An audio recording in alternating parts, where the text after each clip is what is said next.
یہ جس کو ہم پنجاب کہتے ہیں، بلوچستان کہتے ہیں، سندھ کہتے ہیں، KPK کہتے ہیں، اور ان اکائیوں کے اندر بہت ساری ایتھنک اکائیاں موجود ہیں، جن میں بلوچستان کے اندر کم سے کم 4 اکائیاں موجود ہیں، پنجاب کے اندر بھی 3-4 اکائیاں موجود ہیں، KPK کے اندر بھی اکائیاں موجود ہیں۔ پارلیمانی نظام کا جو کانسٹیچوئنسی سسٹم ہے، یہ انگریز نے بڑے ترتیب سے 1920 کے الیکشن سے لے کے، آپ جیسا عالم آدمی بھی جانتا ہے، یہ پارلیمانی نظام کو بھی اگر ہم نے درست کرنا ہے تو 97 ایسے ملک دنیا کے اندر ہیں کہ جو کانسٹیچوئنسی سے انہوں نے اپنے آپ کو آزاد کر دیا ہے تاکہ مکمل ریپرزنٹیشن ہو۔ تو کیا اس پر سیریس بحث نہیں ہونی چاہیے؟ نہیں، بحث تو بہرحال جاری رہنی چاہیے۔ زندہ معاشرے جو ہیں وہ اپنے حالات کے مطابق، بدلتی صورتحال کے مطابق، پرابلمز جو پیدا ہوتے ہیں ان کی روشنی میں نئی چیزوں کے بارے میں سوچتے ہیں، بحث کرتے ہیں، اتفاق کا رائے پیدا کرتے ہیں اور چیزوں کو بدل بھی لیتے ہیں۔ تو بحث تو ضرور ہونی چاہیے، لیکن اس وقت یہ جو بنیادی بحث جس کی بات آپ نے کی تھی، صدارتی اور پارلیمانی، اس کی مجھے کوئی سمجھ میں نہیں آتی کہ اس کی کیا وجہ ہے۔ اگرچہ بحث اس کے اوپر بھی ہونی چاہیے، اور اگر کچھ لوگ یہ سمجھتے ہیں کہ صدارتی نظام میں کچھ خیر کے پہلو ہیں تو اس کے اوپر بھی وہ اپنے دلائل لے کے آئیں، لوگ اس پہ بحث کریں، اور اگر اتفاق کا رائے ہو جائے تو بالکل بدل ڈالیں۔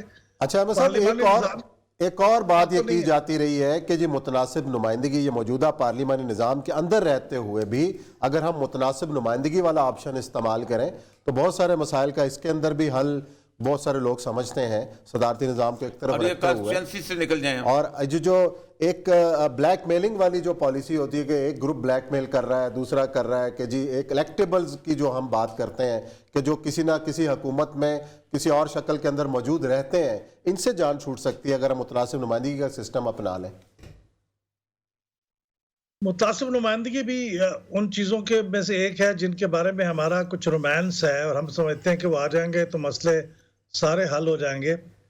کچھ مسئلے شاید حل ہو جائیں گے اور کچھ نئے مسئلے پیدا ہو جائیں گے، کیونکہ ہم اس کے عادی نہیں ہیں۔ اور خاص طور پہ ہماری سیاسی جماعتیں، چونکہ بنیادی طور پہ ابھی آپ نے آصف زرداری صاحب کا ذکر کیا تھا تو اس سے مجھے یاد آیا کہ وہ آصف زرداری صاحب اپنی جو پاورز تھیں وہ پریزیڈنسی سے ڈرائیو نہیں کر رہے تھے، وہ پاورز کو اپنی بطور پیپلز پارٹی کے سربراہ کے طور پہ ڈرائیو کر رہے تھے۔ تو ہماری سیاسی جماعتوں کے اندر جن لوگوں کی اجارہ داری ہے، جو اس کے سربراہ ہیں، ان کی پاورز اتنی، ان کی گرفت اتنی شدید ہے کہ اگر فار ایگزامپل آپ پارلیمنٹری، اگر آپ متناسب نمائندگی کا سسٹم اڈاپٹ کر لیں تو پھر تو یہ جو چند لوگ اپنے بلبوتے پہ الیکٹ ہو کے آ جاتے ہیں اور وہ کوئی تھوڑی سی پاور ڈسٹریبیوٹ ہو جاتی ہے، پھر تو وہ ٹکٹیں بھی ساری پارٹی کا سربراہ دے گا، تو وہ تمام لوگ جو الیکٹ ہوں گے وہ اصل میں پارٹی کے سربراہ کے نامینیز ہوں گے، تو ان کی تو ڈکٹیٹرشپ آف دی پارٹی اور زیادہ مضبوط ہو جائے گی۔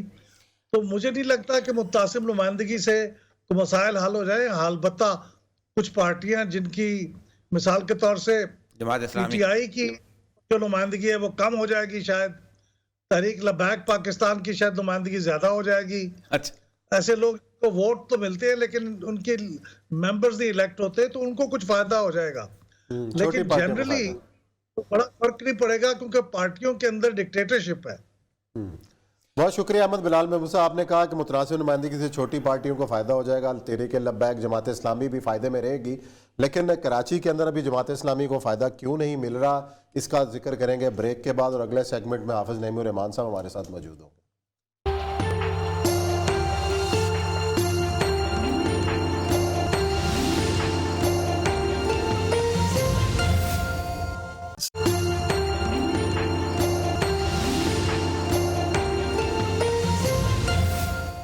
جی ناظرین، بریک کے بعد آپ کو خوش آمدید کہتے ہیں۔ کراچی حق دو کراچی کے نام سے جماعت اسلامی کراچی کا دھرنا آج 20ویں روز بھی جاری ہے، اور صبح سے شام تک وہاں پہ لوگ موجود ہیں، خواتین کی بڑی تعداد ہے، بزرگ ہیں، نوجوان ہیں۔ سوال ہے اوریہ صاحب سے میرا کہ اوریہ صاحب، اگر کوئی اور جماعت اس دھرنے کی بجائے پاکستان تحریک انصاف کراچی کے حقوق کے لیے سندھ اسمبلی کی بلڈنگ کے سامنے بیٹھی ہوتی تو آج کیا میڈیا کا جو رویہ ہے یا اوورآل جو ڈسکشن کے اندر بات آتی، کیا وہ اس سے مختلف ہو؟ لیکن میڈیا جماعت اسلامی کے بارے میں سخت متعصب ہے شروع دن سے، اسلام کے حوالے سے کوئی بھی ہو۔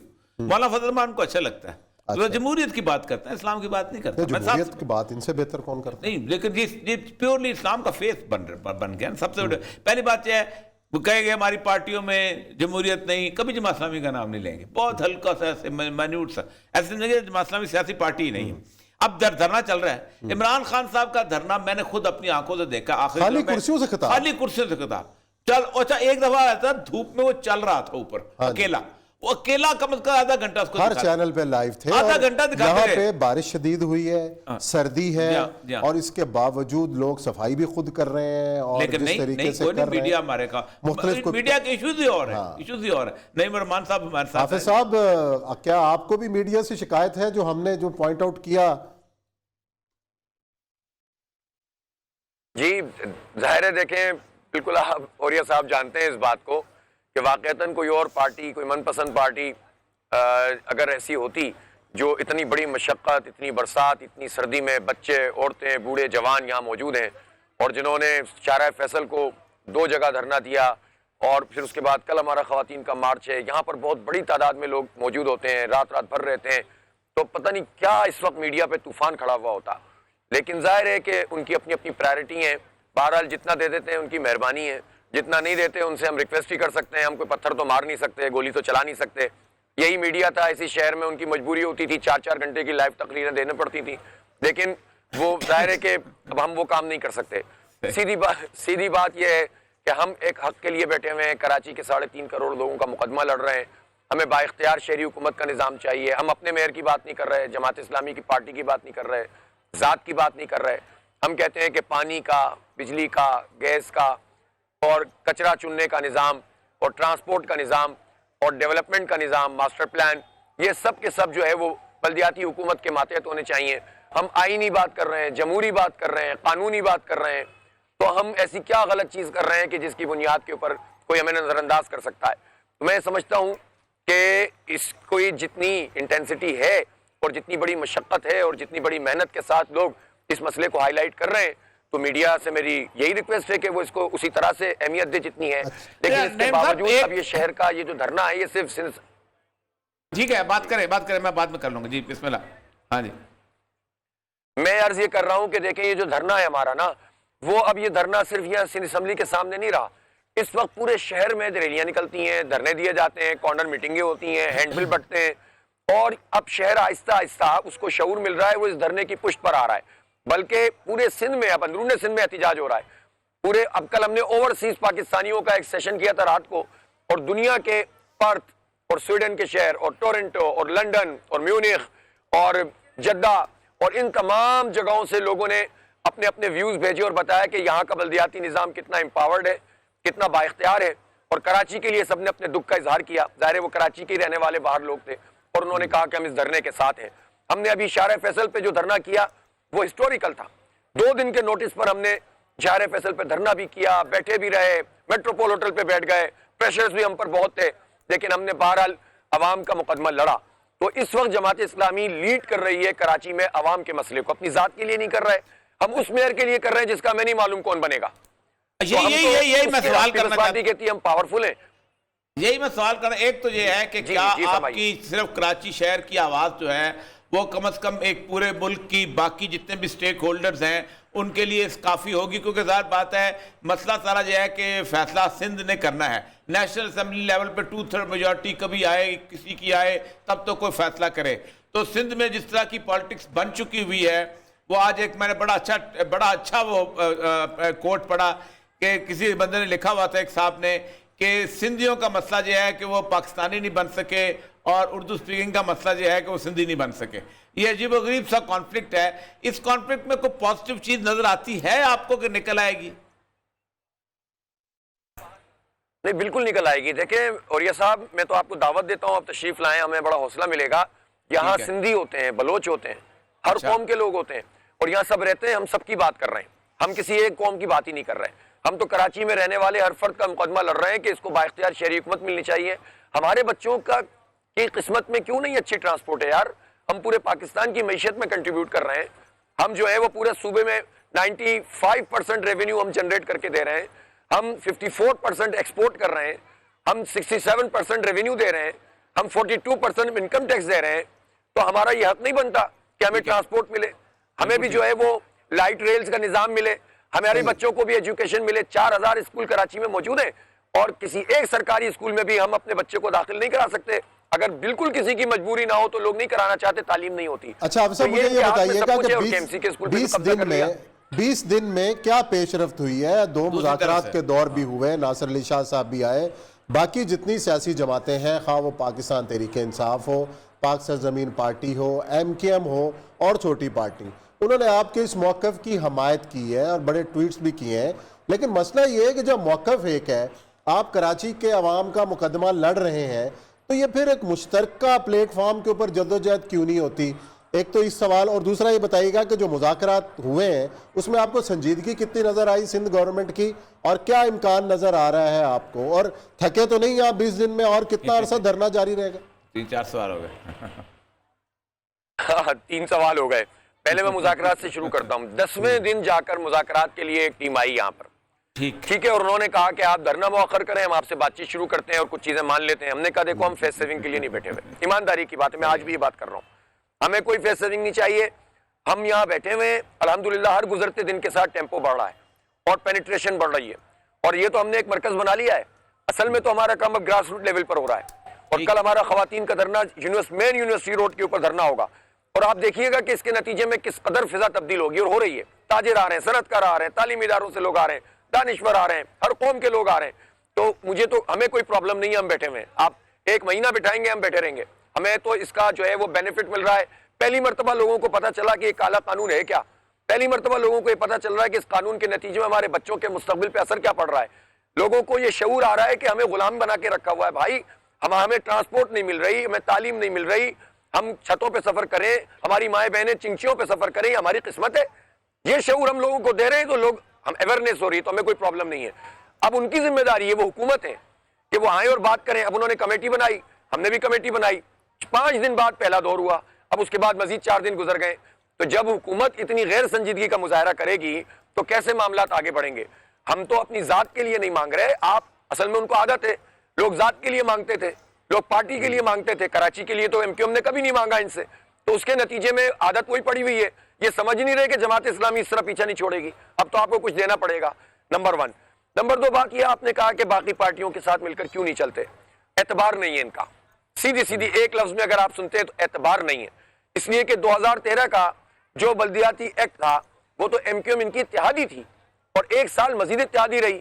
ان کے گورنر تھے, وقتی طور پر یہ جاتے تھے, پھر روٹتے تھے, پھر منتے تھے, پھر روٹتے تھے, پھر منتے تھے.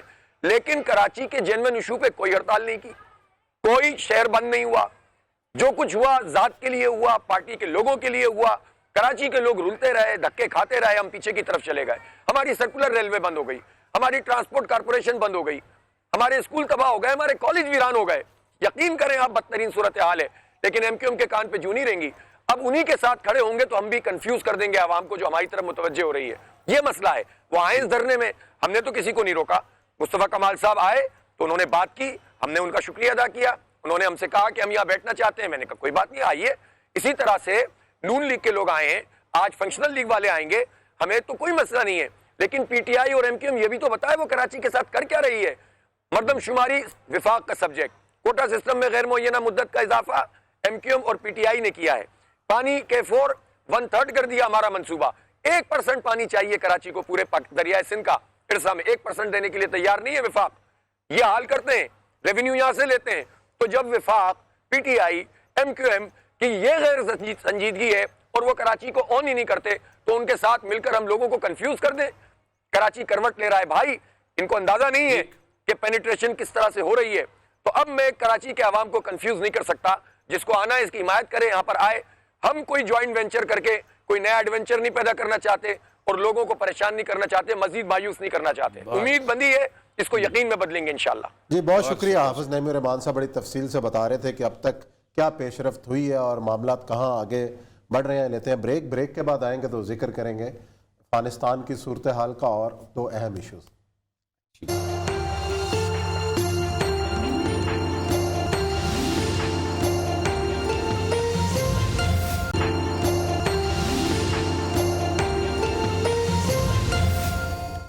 جی ناظرین, بریک کے بعد آپ کو خوش آمدید کہتے ہیں. افغانستان کے وزیر اعظم نے خاص طور پر اسلامی ملکوں سے مطالبہ کیا ہے کہ وہ فی الفور افغانستان میں طالبان کی حکومت کو تسلیم کریں تاکہ ان کے مسئلے مسائل حل ہوں.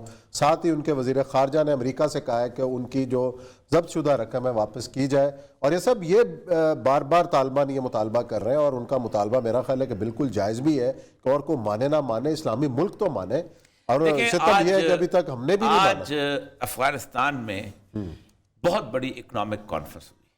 اچھا. اور جس کے اندر امیر خان متقی صاحب نے تقریر کی, وزیر خارجہ, اور سب سے بڑی بات ہے ان کے پرائم منسٹر جو تھے ملا اخند صاحب, محمد حسن اخند صاحب تقریر کی. اس کے اندر جو ان کی یونائیٹڈ نیشنز کی جو ڈیبرا ہے اس نے بھی تقریر کی ہے, ڈیبرا لائنس. اس نے کہا ہے کہ افغانستان کو جس ریمارکیبل طریقے سے 3 چیزیں حاصل ہوئی ہیں وہ دنیا میں تصور نہیں کیا جا سکتا کہ ود ان نو ٹائم امن قائم ہوا. ٹھیک ہے. یہ کوئی تصور نہیں کر سکتا تھا کہ کیسے قائم ہو گیا. Within no time justice کا سسٹم بحال ہوا ہے, اور ود ان نو ٹائم وہ تمام تر چیزیں تھیں وہ اپنے حساب سے چلنا شروع ہوئی ہیں. یہ ڈیبرا لائنس کے head of the UN mission Pakistan told that the conference, the global body was working to utilize the economic crisis is not the only problem facing up, it is one of the most urgent one. اب اس میں انہوں نے یہ کہا ہے, انہوں نے کہا جی ہمارا مسئلہ جو ہے نا یہ افغانستان کا مسئلہ نہیں ہے, معاشی مسئلہ. یہ خند صاحب نے کہا ہمارا مسئلہ عالمی مسئلہ ہے. ہم عالمی طاقتوں نے ہمیں سکویز کیا ہے. افغانستان کا انٹرنل مسئلہ اکنامک ہے ہی نہیں. ہمارے ساتھ تجارت کھول دو, ہم آرام سے زندگی گزار لیں گے. پھر اس سے یہ کہا ہے کہ دیکھیں مسئلہ سارا یہ ہے کہ افغانستان کی 20 سال ساری کی ساری اکانومی امداد پہ چلتی تھی. جیسے امداد واپس لی گئی دھڑام سے نیچے گر گئی اکانومی, اور امداد سے چلنے والی جو ہیں اکانومیز کبھی سروائیو. اچھا, اس کانفرنس کی جو سفارشات ہیں, جو تقریریں ہوئی ہیں, کوئی اس کے اوپر کان دھرنے کے لیے تیار ہے کوئی نہیں. اب دیکھیں اب ساری باڈیز ہیں, اب 20 کے قریب سفیر بھی موجود ہیں, لیکن ممالک سر اس میں ملک موجود ہے لیکن حکومت تسلیم نہیں کی ہوئی. اچھا ہاں, انہوں نے کہا دیکھو بات سنو, شرم دلائی انہوں نے 1 ارب 50 کروڑ مسلمانوں کو کہ تم دنیا میں ہر ڈکٹیٹر کہیں آ جائے تم اس کو السلام علیکم کہہ جا کے ہاتھ ملانے چلے جاتے. امریکہ آئے افغانستان میں, حامد کرزئی کو لگائے, تم اس کو ایئرپورٹ پہ استقبال کرتے ہو, اور تم ہم اس کو ایکسیپٹ کرتے ہیں, سفیر لگاتے ہو. صحیح ہے. تم اس کے بعد اشرف غنی آ جائے تب تم اس کا استقبال کرتے ہو. مصر میں جمہوری حکومت گر جائے, جنرل سی سی آ جائے, تم اس کو استقبال کرتے ہیں, الٹی امداد بھی دیتے ہیں. امداد. تو تم کیا چیز ہو, تمہیں کل قیامت کے دن اللہ کے سامنے جواب دے نہیں ہوگا.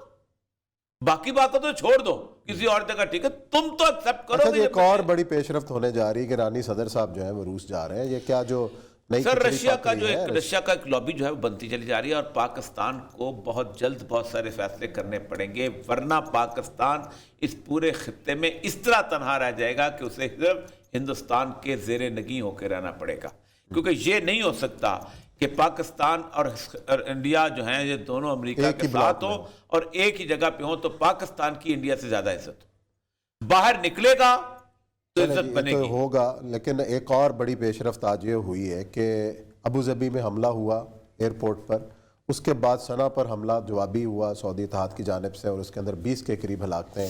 اور جو نئی جو پیشکش آئی ہے وہ اسرائیل کی طرف سے آئی ہے یو اے ای کو کہ جناب آپ کو فوجی انٹیلیجنس اور یہ سپورٹ دینے کے لیے تیار. آپ کو پتہ ہے میں نے کیا کہا تھا, انہوں نے بلکہ ہیڈ لائن بھی لگائی تھی کہ جواب اسرائیل دے گا.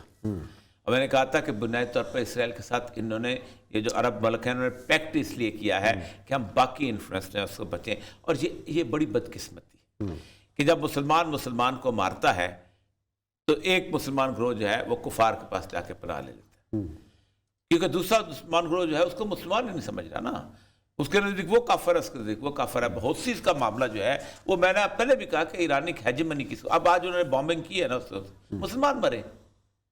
یمن کے لوگوں کا قصور کیا ہے؟ اس لیے کہ ایران چاہتا ہے وہاں پر آنا اور سعودی عرب چاہتا ہے وہاں پر اپنی ہیجمنی. کیا ان کا قصور ہے کہ جو قید سے بچے مر رہے ہیں؟ شام کے لوگوں کا شام کے لوگوں کا کیا قصور ہے؟ عراق کے لوگوں کا کیا قصور ہے؟ بحرین کے لوگوں کا کیا قصور ہے؟ فلاں کا کیا قصور ہے؟ وہ کل میں ایک جگہ بیٹھا ہوا تھا, ہمارے بڑے محترم ہیں جرنلسٹ, بڑی عجیب غریب, میں اتنا احترام کرتا ہوں جس کا نام نہیں میں لینا چاہتا, سب کو پتہ ہی ہے. میں نے کہا کہ ایوب خان اکانومی بتا رہا تھا کہ ایوب خان کے دور میں یہ ہوا تھا, جیسے باقی مطلب 17 ارب ڈالر بے نظیر کو ملے تھے, قرضہ یہ ہو گیا. انہوں نے کہا کہ ایوب خان کے دور میں سہروردی بھی گرفتار ہوا تھا. میں نے کہا یہ کوئی بات ہے کرنے والی, فلانا بھی بند ہو گیا, تو یار کوئی یہ کوئی گفتگو ہے کرنے والی. یہی وہ ہم کرتے ہیں کہ جی وہ وہاں تو ایرانی آ گیا تو اس لیے ہم جائیں گے، وہ جی اسرائیل وہاں پر موجود ہے لبنان میں، اس لیے لبنان کے حشر مشر کر دیں گے۔ وہ بھائی تم لبنان کو مارنے کے لیے، لبنان کا ستیہ ناش کرنے کے لیے، لبنان پہ ہیجمنی کام کے لیے بہانہ اسرائیل کا بناتے ہو، یہ ایران کے ساتھ تعلقات خراب کرنے بہانہ اسرائیل کا بناتے ہو، ایران بھی اسرائیل کا بہانہ بنا کے جو مرضی کرتا چلا جائے۔ جب وقت آتا ہے تو آپ جناب افغانستان میں امریکہ کا ساتھ دے دیتے ہو، عراق میں امریکہ کا ساتھ دے دیتے ہو۔ عجیب، افغانستان میں آپ نے 20 سال امریکہ کا ساتھ دیا، جب وقت آتا ہے تو اب بھارت میں جینوسائیڈ ہو رہا ہے، ایک اشارہ، صرف ایک اشارہ مسلم ممالک کا ہو بائیکاٹ کا کہ ہم تمہارے بندوں کو نکال دیں گے اور صرف ہندوؤں کو نکال دیں گے، ایک دن تک مودی کا باپ جرت نہیں کر سکتے۔ آپ سوچ سکتے ہیں کہ کتنے بڑے انٹرسٹ ان کے وابستہ ہیں انڈیا کے ساتھ، انڈیا کے اسلامی ملکوں کے ساتھ، کہاں کہاں ان کے پروڈکٹ نہیں، اور ایک جھلک دکھا چکے ہیں وہ کیرلا والے واقعے پر، ایک جھلک دکھا چکے ہیں بائیکاٹ کی، اور کتنا جو ایفیکٹو بائیکاٹ تھا، لیکن نہیں، کسی میں کسی کے جو نہیں دیکھتی۔ اب مسئلہ ذرا جی، ہم کہانیاں سنانا نہیں چاہتے کہ کس کس طریقے سے عربوں کو رام کیا گیا اور کیسے کیسے راستے اختیار کیے گئے۔ چلیں یہ سب یہ تو انٹرنیشنل خبریں تھیں، موضوعات تھے۔ ایک پاکستان کے لیے اچھی خبر جاتے جاتے اس کا بھی تذکرہ کر لیں کہ T20 جو ICC ٹیم بنی ہے انٹرنیشنلی، اس میں 3 پاکستانی پہلی بار آیا، اور کپتانی بھی جو ہے وہ پاکستان کے حصے میں یہی بابر اعظم صاحب جو ہمارے کپتان ہیں، اور پچھلے 2 سال میں بہرحال یہ کوئی اعزاز کی بات ہے کہ 3 کھلاڑی ہیں اس کے اندر۔ ICC خود چنتی ہے جو پرفارمنس کی بیس کے اوپر T20 جو ٹیم بنی ICC ورلڈ ٹیم، اس کے اندر 3 پاکستانی ہیں، اور یہ پہلی بار ایسا ہوا، اور کپتان بھی پاکستان کے ہے، اور وکٹ کیپر رضوان ہے، اور شہین شاہ افریدی بولر ہے۔ پرائم منسٹر نہ ہو جائے، بابر اعظم اگلا پرائم منسٹر، اس کے لیے ورلڈ کپ جیتنا ضروری ہے، ورلڈ کپ جیتنا ضروری ہے۔ اچھا جیتنا ضروری ہے تو لیکن اب کیا آپ یہ تجربے کے بعد اب بنائیں گے؟ میرا خیال کسی اور کھیل کو بھی موقع ملنا چاہیے۔ قوم کا کوئی پتہ نہیں، ہاکی میں بہت سارے ہم نے اس قوم کا کوئی پتہ جیتے نہیں، ہوئے کچھ ہیں، بھی ہو، اسکواش میں جیتے ہوئے ہیں، کرکٹ کا ہی کیوں حق ہے؟ جہانگیر خان صاحب کا بھی حق ہونا چاہیے، جان شیر صاحب کو بھی موقع ملنا چاہیے، ملنا کس کو؟ شہباز سینئر کو بھی موقع ملنا چاہیے، رشید الحسن کو بھی موقع ملنا چاہیے۔ کبڈی والے نے کیا قصور کیا؟ کبڈی والے کو مطلب اگر تو یہ آپ نے ورلڈ کپ جیتنا ہی شرط ہے تو پھر تو بہت ساری کھیلوں میں ہم نے بڑے جھنڈے گاڑے، اسکواش میں تو وہی کہہ رہا ہوں نا، جہانگیر خان، جان شیر خان۔ تو بہرحال پاکستان کے لیے بڑا اعزاز ہے، میں چونکہ بالکل نابلد ہوں کھیلوں سے، لیکن اس کے باوجود مجھے خبر خوشی ہو رہی ہے۔ لیکن جب پاکستانی آتے ہیں تو بھئی وہ تو خوشی کی خبر ہے، اور ہمارے یہ جو کھلاڑی جن کے ہم نے نام لیے ہیں واقعی قوم کا فخر بھی ہیں، اور آگے ان کا مستقبل بھی روشن ہے۔ اسی نوٹ کے ساتھ جی رخصت چاہیں گے آپ سے، کل پھر ملیں گے کچھ نئے موضوعات کے ساتھ۔ اپنا بہت خیال رکھیے گا، اللہ حافظ۔